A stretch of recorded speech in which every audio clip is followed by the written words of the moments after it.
नमस्कार दोस्तों, भक्ति भंडार चैनल में आप सभी का स्वागत है। आज सुनेंगे श्रीमद् भगवद गीता का सार। श्रीमद् भगवद गीता के पास आपके हर प्रश्न का उत्तर है। चाहे कोई भी परेशानी हो, कोई भी इच्छा हो, श्रीमद् भगवद गीता आपके हर प्रश्न का उत्तर देती है, आपकी हर समस्या का हल देती है।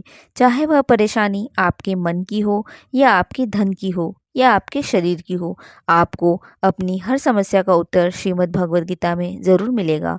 आज हम उसी श्रीमद् भगवद गीता के ऐसे 11 अनमोल उपदेश आपको बताएंगे जो आपकी पूरी ज़िंदगी बदल देंगे। बस आप इन बातों को वीडियो के अंत तक ध्यान से सुनिए।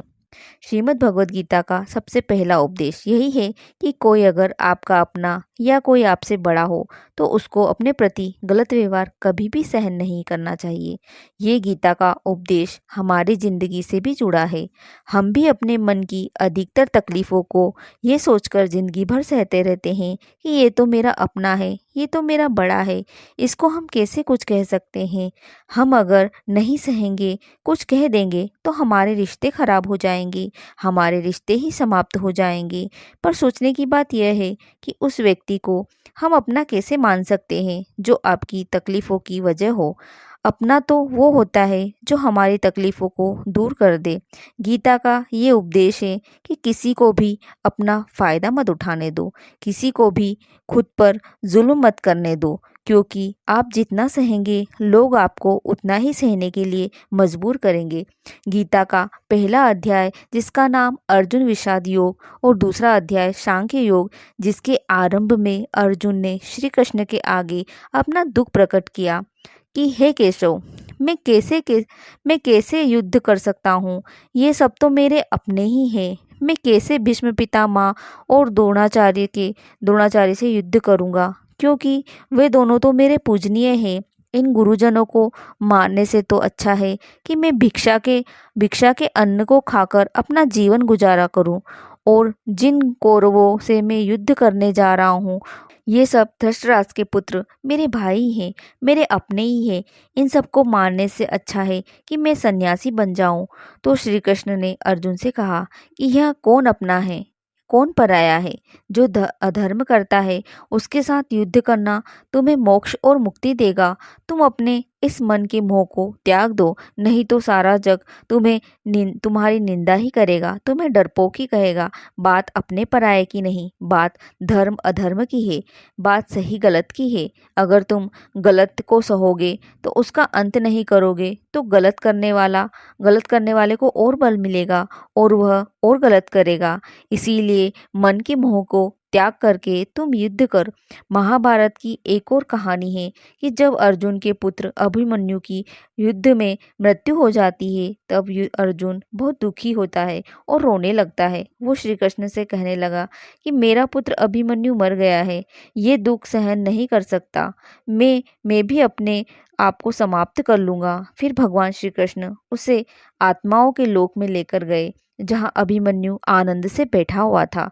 क्योंकि उसने क्षत्रियोचित व्यवहार किया, इसीलिए उसे उत्तम पद की प्राप्ति हुई। तब अर्जुन अभिमन्यु के पास रोते रोते उसे गले से लगाकर कहने लगा कि हे पुत्र, तेरे बिना तो मैं जी ही नहीं सकता। तब अभिमन्यु कहने लगा कि आप कौन हैं? अर्जुन बोला, मैं तेरा पिता हूँ। तब अभिमन्यु बोला कि कौन पिता, कौन पुत्र? मेरे तो हजारों जन्म हुए हैं। किस जन्म में आप मेरे पिता बनते हैं और किसी जन्म में मैं आपका पिता बनता हूँ। आत्मा का ना तो माता होती है और ना ही पिता होते हैं। तब अर्जुन ने देखा कि मेरा पुत्र मुझे पहचान भी नहीं रहा है, तो उसका सारा मोह खत्म हो गया। इसीलिए गीता के इस उपदेश को ठीक से समझ लो तो यह कोई अपना नहीं, कोई पराया नहीं। जो बुरे वक्त में, तकलीफ के वक्त में हमारा साथ दे, सिर्फ वही हमारा अपना है, बाकी सब पराये हैं। गीता का दूसरा उपदेश यह है कि जो चला गया उसका कभी भी दुख मत करो और जो आने वाला है उसकी बिल्कुल भी चिंता मत करो। भगवान श्री कृष्ण बोले कि अर्जुन, तुम बड़ी बड़ी ज्ञानी वाली बातें करता है, लेकिन जो सच में ज्ञानी होता है वो जो लोग मर चुके हैं, जा चुके हैं या एक दिन जाने वाले हैं, उनकी चिंता नहीं करना, उनका दुख नहीं करना। तेरे हाथ में कुछ भी नहीं है, तू चाहकर भी कुछ नहीं रोक पाएगा। जीवन और मरण तो प्रकृति का नियम है। इसीलिए जो ज्ञानी होता है वो किसी के मरने पर नहीं रोता है। ज्ञानी जन ना ही बीते हुए कल का शोक करते हैं और ना ही आने वाले कल की चिंता करते हैं। इसीलिए जो होने वाला है वह होकर ही रहता है। गीता का ज्ञान हमें यह सिखाता है कि ना तो हम बीता हुआ कल बदल सकते हैं और ना ही आने वाले कल को रोक सकते हैं। हमारे हाथ में सिर्फ वर्तमान है। हम हमेशा बीते हुए कल और आने वाले भविष्य के बारे में ही सोचते रहते हैं तथा उसी में जीते रहते हैं, मगर वर्तमान में कभी भी नहीं जीते। जब आप वर्तमान का पूरा आनंद लेना सीख जाओगे तभी आपकी जिंदगी से तनाव कम होगा। वर्तमान में जीना एक बहुत बड़ी उपलब्धि है। हमारे हाथ में से आज का ही समय है। जो भी करना है आज ही करना है। कभी भी ये ना सोचो कि हमारे पास बहुत समय है तथा ऐसा सोचकर समय नष्ट नहीं करना चाहिए। मेरे पास बहुत समय है, यह बचा है। हमारा जीवन एक पारस पत्थर है। हम इस समय को हमारे जीवन का सोना बना सकते हैं। हमें लगता है कि हमारे पास बहुत समय बचा है, परंतु ऐसा नहीं है। एक दिन हम जिंदगी भी जी लेंगे। एक दिन हम जिंदगी को खुशी से जिएंगे। कभी भी ये सोचकर समय नष्ट नहीं करना कि मेरे पास बहुत समय है बचा है। हमारा जीवन एक पारस पत्थर है। हम इस संसार में हमारे जीवन का सोना बना सकते हैं। हमें लगता है कि हमारे पास बहुत समय बचा है, एक दिन हम जिंदगी को जी लेंगे, लेकिन वो दिन कभी नहीं आता। हम जिंदगी भर भागते रहते हैं, चिंता करते रहते हैं तथा दुखी होते रहते हैं। इसीलिए गीता का यह ज्ञान हमें सिखाता है कि हमें आज में ही जीना चाहिए। गीता का तीसरा उपदेश, मौत से डरना बिल्कुल व्यर्थ है। श्री कृष्ण ने गीता में कहा है कि यह संसार मृत्युलोक है। जिसका भी जन्म हुआ है वह एक दिन जरूर मर जाएगा। जिसका आरंभ हुआ है उसका अंत अवश्य होगा। हम इसे नहीं रोक सकते हैं। जैसे हम कपड़े बदलते हैं वैसे ही हमारी आत्मा शरीर बदलती है।